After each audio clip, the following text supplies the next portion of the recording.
Meus amigos, agora vamos falar a respeito da confissão, né, prevista no nosso Código de Processo Penal. Coloca na tela. Vamos ler o que dizem os artigos 197 a 200 do nosso Código de Processo Penal, porque a confissão, o capítulo 4, né, do título relativo às espécies de prova, a confissão, ela tem só 4 artigos, então é bem curtinho, dá pra gente ler e depois passar a analisar com mais calma, né, trabalhar a respeito disso. Vamos lá. O valor da 197. O valor da confissão se aferirá pelos critérios adotados para os outros elementos de prova, e para a sua apreciação, o juiz deverá confrontá-la com as demais provas do processo, verificando se entre ela e estas existe compatibilidade ou concordância. Artigo 198. O silêncio do acusado não importará a confissão, mas poderá constituir elemento para a formação do convencimento do juiz. Essa parte aqui, ó, que diz que poderá constituir elemento para a formação do convencimento do juiz, está tacitamente revogada, tá? Por quê? O silêncio do acusado não é confissão, porque não existe confissão tácita no processo penal brasileiro, e além de não ser confissão, ela também não pode ser interpretada em prejuízo do acusado, porque isso esvaziaria o direito ao silêncio. Então, essa parte está tacitamente revogada. Essa parte aqui, ela não está tacitamente revogada, mas ela é desnecessária, digamos assim, né? Por que ela é meio que desnecessária? Porque o artigo 186, parágrafo único do Código de Processo Penal é mais recente e já trata disso. Então ela meio que não faz sentido, né? Não tem por que continuar existindo. O artigo todo pode ser revogado, que não faz diferença nenhuma. Mas o que necessariamente está tacitamente revogado é a parte final. Isso aí não se discute. Continuando, artigo 199. A confissão, quando feita fora do interrogatório, a confissão extrajudicial, será tomada por termo nos autos, observado o disposto no artigo 195. Artigo 200. Continuando. A confissão será divisível e retratável, sem prejuízo do livre convencimento do juiz, fundado no exame das provas em conjunto. Pois bem, já lemos aqui os 4 artigos que tratam da confissão. Vamos agora para o próximo slide. Quais são os requisitos da confissão, né? Quais são os requisitos? A confissão, ela tem alguns requisitos para a sua validade. E eles podem ser requisitos intrínsecos e requisitos extrínsecos. Quais são os requisitos intrínsecos? Os requisitos intrínsecos, aqueles relativos ao próprio conteúdo da confissão, para que ela seja válida, eles são, basicamente, a verossimilhança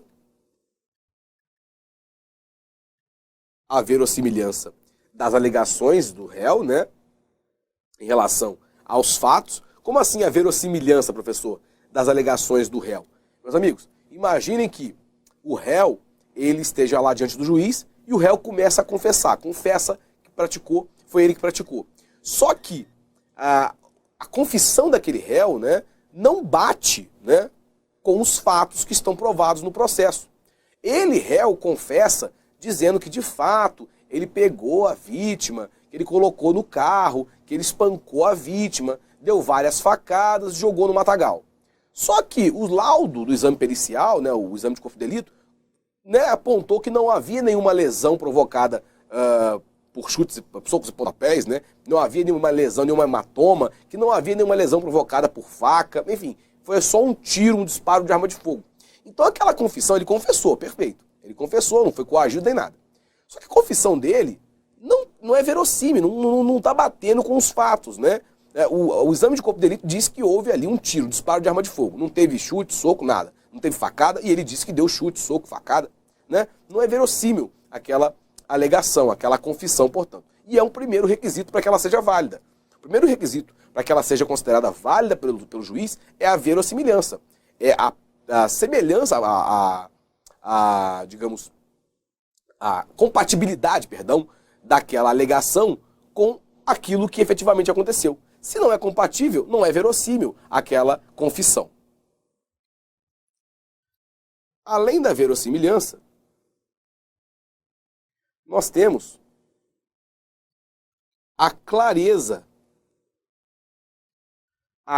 na exposição dos motivos. Imagina, o réu vai lá e ele começa a confessar, mas ele começa a gaguejar, começa a não explicar direito, né? Ele não fala coisa com coisa, né?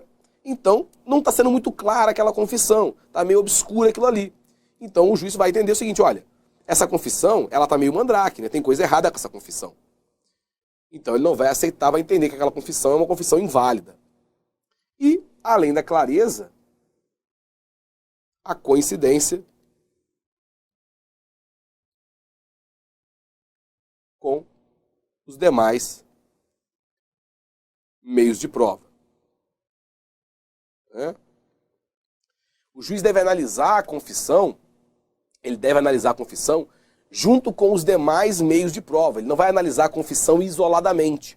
Então, se outras testemunhas já apontaram que haviam visto aquele réu na cena do crime, né, se tem alguma câmera de segurança que filmou o réu ali na cena do crime, na hora do crime, isso tudo, todo aquele conjunto, vai fazer com que o juiz entenda que de fato aquela confissão é válida, que aquela confissão, ela representa aquilo que de fato aconteceu. Ou seja, aquela pessoa praticou aquela infração penal, aquela pessoa participou daquele crime. Tá? Agora, se a câmera de segurança não filmou aquele camarada em local nenhum ali, filmou outras pessoas, se as testemunhas disseram que aquela pessoa não estava presente, aquela confissão passa a colidir com os demais meios de prova e, portanto, não será uma confissão válida. Por que a confissão ela tem que ser analisada de acordo com os demais meios de prova e ponderada de acordo com os demais meios de prova, com o arcabouço probatório que está no processo? Porque a confissão, sozinha, isoladamente considerada, ela não pode ser considerada como a rainha das provas. A gente não adota no Brasil o chamado sistema tarifado da prova. Alguns sistemas utilizam o sistema da prova tarifada. E nesse sistema da prova tarifada, em que as provas elas possuem pesos já definidos, olha, essa prova aqui é a prova cabal. Se tiver essa prova, já era. Nesse sistema, a confissão costuma ter uma posição privilegiada. Se há a confissão, não precisa de mais nada. Confessou, está confessado, um abraço, meu amigo. A confissão é a rainha das provas. No Brasil não é. Mesmo que a pessoa confesse, se todo o arcabouço probatório indicar o contrário, o juiz não deve condenar. Por que isso? Meus amigos, as pessoas podem confessar pelos mais diversos motivos. Por exemplo, um pai pode confessar a prática de um crime que foi realizado pelo filho, para salvar a pele do filho. O pai vai lá e fala, não, seu juiz, fui eu que pratiquei mesmo e tal, confessa, né, para salvar a pele do filho. Ah, o motivo é nobre. Sim, o motivo é nobre, mas não é aquela pessoa que tem que pagar. Quem tem que pagar é quem cometeu o fato criminoso.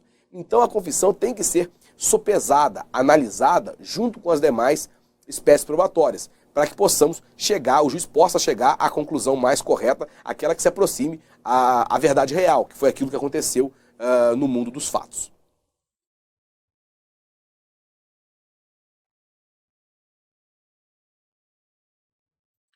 Nós temos ainda requisitos extrínsecos, né, também chamado de formais. O que são os requisitos extrínsecos? Os requisitos extrínsecos são aqueles realizados à forma, né, de colheita da confissão ou de realização da confissão. Nós temos aí a pessoalidade como primeiro requisito formal ou extrínseco. O que é isso? Ela tem que ser realizada pessoalmente pelo réu. Não pode ser realizada por procurador. Tá? O próprio réu é que tem que confessar, ele próprio. Não pode fazer uma procuração dando poderes a alguém para confessar em seu lugar. Ele não pode fazer isso. Ela deve ser expressa, ou o caráter expresso, né, da confissão. O que é isso? Significa que não se admite confissão tácita no nosso processo penal. Ou seja, só há confissão quando o réu expressamente confessa. Essa história de ficar calado, né, ou não se manifestar quando há alguma pergunta a respeito da prática do fato, não configura confissão tácita. A gente já viu o artigo 186, parágrafo único, e vimos o artigo 198, que todos eles dizem, os dois dizem, que o silêncio do réu, o silêncio do acusado, não importa a confissão. E, de fato, não importa a confissão, não há confissão tácita no processo penal. Nós temos ainda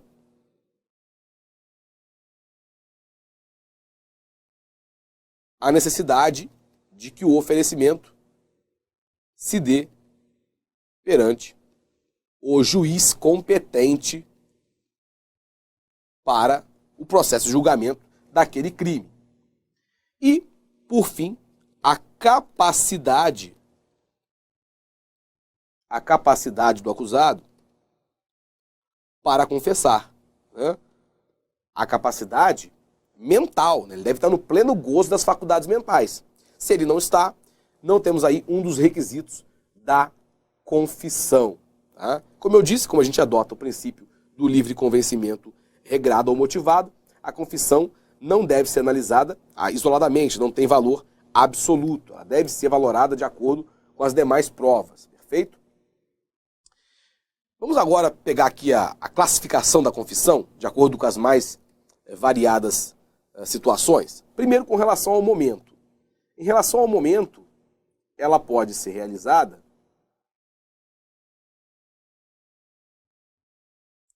extrajudicialmente, ela pode ser extrajudicial, ou pode ser uma confissão judicial. A confissão judicial é aquela realizada em juízo, né, durante o processo. E a extrajudicial geralmente é aquela realizada onde? Em sede policial, quando há o interrogatório do réu perante o delegado, perante a autoridade policial. Então qualquer uma das duas hipóteses. Ah, professor, somente essa confissão aqui realizada na fase policial, na fase do inquérito policial, lá no interrogatório policial, ela serve se ela não for confirmada em juízo? Ela deve ser confirmada em juízo, sob o crivo do contraditório. Se ele não confessar posteriormente em juízo, essa confissão aqui realizada somente durante o inquérito policial, durante a investigação, essa confissão ela tem um valor probante mínimo, né, muito pequeno. Nós temos ainda a classificação quanto à natureza, né?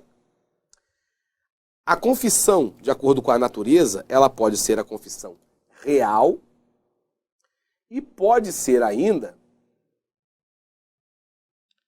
a confissão ficta. Como assim confissão real e confissão ficta?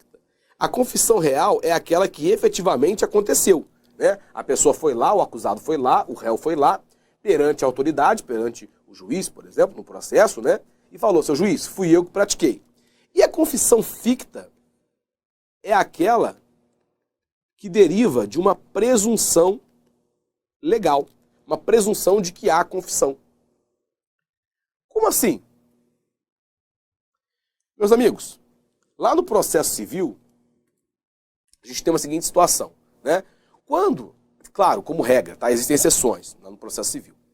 Como regra no processo civil, se a parte ela foi citada devidamente e ela não contesta os fatos, né? O que acontece? A parte é citada, não contesta os fatos que estão na inicial, né? O que acontece? O juiz presume como verdadeiros os fatos alegados na inicial. Aqui no processo penal isso não existe. Essa confissão ficta, essa presunção de veracidade dos fatos alegados pela acusação, não acontece pelo simples fato de o réu não se defender. Por duas razões muito simples, tá? Quais são essas razões? Primeiro, que não existe confissão tácita. Isso seria uma espécie de confissão tácita. A confissão tem que ser expressa, né? Ah, não apresentei defesa, não apresentei resposta à acusação, então já confessei, né? Presume-se verdadeiros os fatos. Não. Né? Em razão também da busca pela verdade real. O juiz não pode aceitar isso daí como verdade, né? O princípio da busca pela verdade real vai impedir que o juiz considere essa ausência de defesa como uma presunção de veracidade dos fatos alegados pelo Ministério Público. Não faz sentido. Primeira hipótese. Segunda hipótese, porque no processo penal a defesa técnica é absolutamente indispensável. No processo penal ninguém pode ser processado e julgado sem defensor. Então ele vai ter que ter um defensor. Se ele não indica um defensor, o juiz vai nomear. E o juiz nomeando um defensor para ele, aquele defensor vai apresentar a resposta. Então, meus amigos, na prática não tem como você ter uma confissão ficta no processo penal. Primeiro, por quê? Primeiro, porque você tem a busca pela verdade real no processo penal. O processo penal, e não tem possibilidade de confissão tácita, só confissão expressa. E a segunda hipótese, você vai ter que ter necessariamente a defesa técnica sempre. Então você vai sempre ter a resposta à acusação no processo penal. Então você não vai ter como ter uma hipótese em que o Ministério Público acusa e o réu não se defende, do ponto de vista da defesa técnica. Porque se ele não se defender, o juiz vai nomear um defensor para fazer isso. Então não tem como você ter a confissão ficta no processo penal.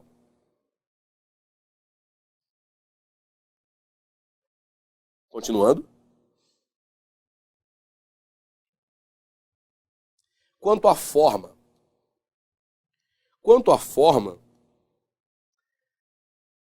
ela pode ser escrita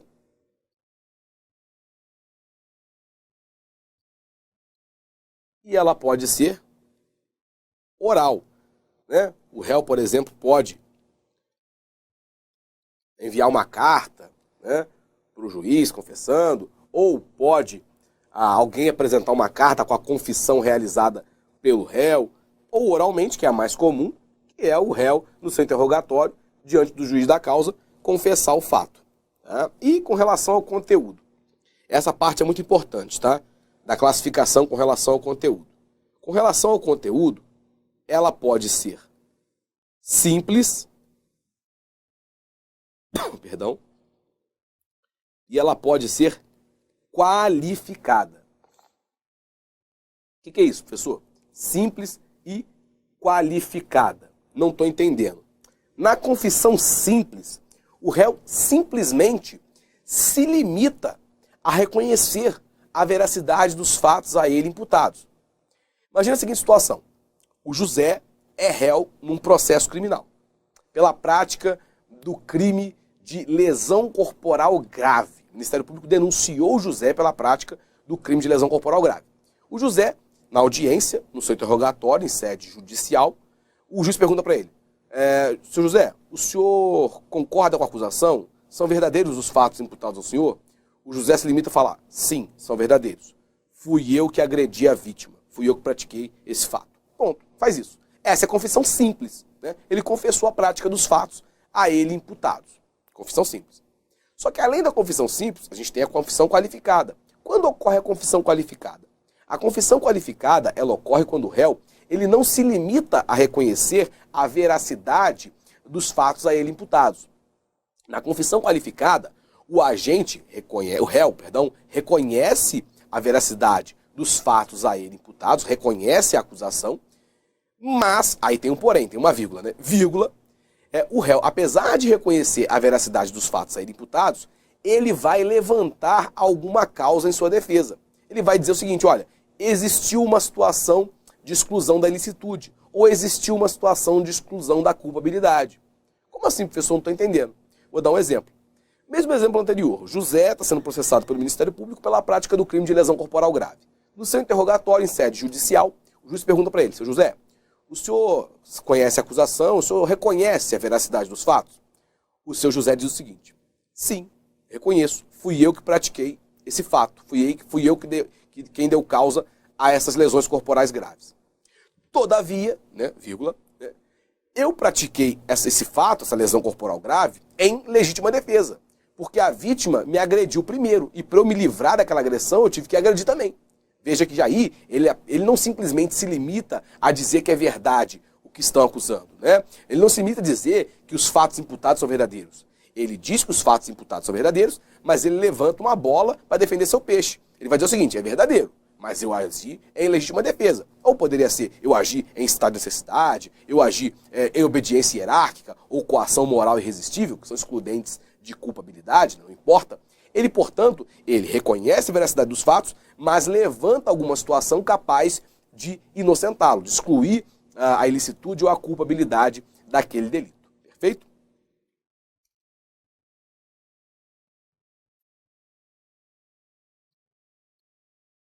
Então, confissão simples e confissão qualificada.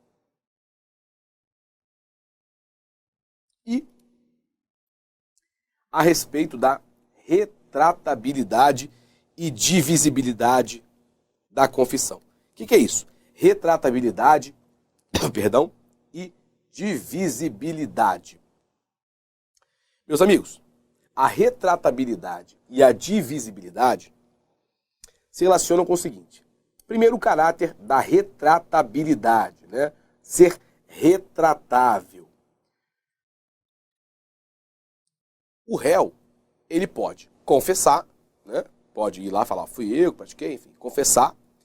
E ele pode, posteriormente, se retratar daquela confissão. Dizer, olha, eu confessei, tudo bem, mas eu não estava me sentindo muito bem, não era bem aquilo, né? Ou ele pode dizer, não, eu confessei só para enrolar no processo, não sabia o que fazer, enfim, confessei para beneficiar fulano. Ele pode se retratar, falar, ó, eu confessei, mas agora eu estou desconfessando. Eu estou me retratando daquela confissão. A doutrina entende o seguinte, ele pode se retratar da confissão, perfeito, só que o juiz pode, ainda assim, analisar a confissão e falar, bom, a confissão faz mais sentido do que a retratação. O juiz pode falar o seguinte, olha, ele confessou, perfeito, e a confissão dele foi tão certinha, faz tanto sentido, que a retratação que ele fez agora não tem muito sentido, porque a retratação não bate com o que está nos autos. A retratação, que é o ato de dizer que não foi ele que praticou, né, ou voltar atrás, a retratação não está condizendo com as demais provas. A confissão faz muito mais sentido. Então o juiz pode, mesmo diante da retratação, levar em conta a confissão para formar a sua convicção, para formar o seu convencimento. E além da retratabilidade, tá, ela é divisível. O que significa dizer que ela é divisível? Significa dizer que o próprio réu, ele pode confessar apenas em relação a algumas partes, né, da acusação, e o juiz também pode aceitar somente uma parte ou algumas partes da confissão. O réu vai lá e confessa, não, fui eu certinho, beleza, ok, fui eu que pratiquei o fato, só que o juiz analisa aquilo ali e fala, bom, com relação a essa parte, eu entendo que está correto, a confissão faz sentido, de acordo com as demais provas. Com relação a essa outra parte aqui, eu entendo que essa confissão não está me cheirando bem. Me parece uma confissão meio mandrake, só para livrar a cara de um amigo, enfim. Essa confissão aqui, essa parte não está legal não. Essa outra tá. O juiz pode fazer isso? Pode. Ele pode dividir a confissão e aceitar só uma parte, né? Levar em consideração para a sua convicção só uma parte, para a outra entender que não, que aquela confissão é inválida e por aí vai.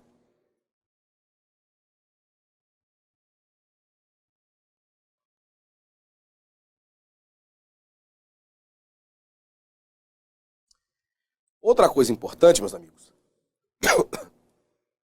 é que a confissão, vocês não podem esquecer, tem que falar, ela é uma atenuante genérica, prevista lá no artigo 65, inciso 3, a linha D do nosso Código de Processo, do nosso Código Penal, perdão, tá? O que significa isso? Significa que o juiz, condenando o réu, caso ele condene o réu, na segunda fase da dosimetria da pena, ele vai abrandar a pena do réu, tendo em conta que ele confessou a prática do delito. Essa atenuante se aplica ainda que haja a retratação.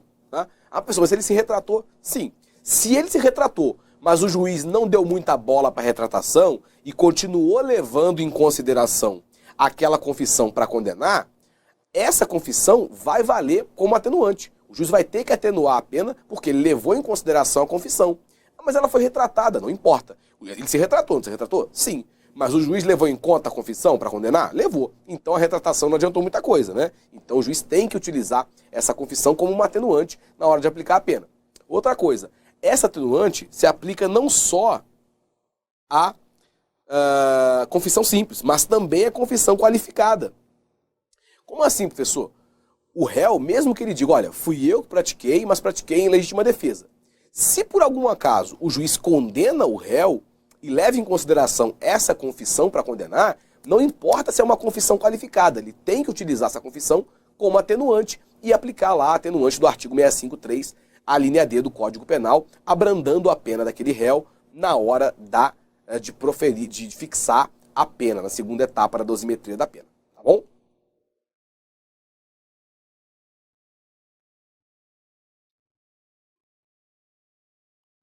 Vamos comentar questões agora? Vamos lá? A confissão é divisível e retratável. Certo ou errada, pessoal? Essa é fácil, vamos lá.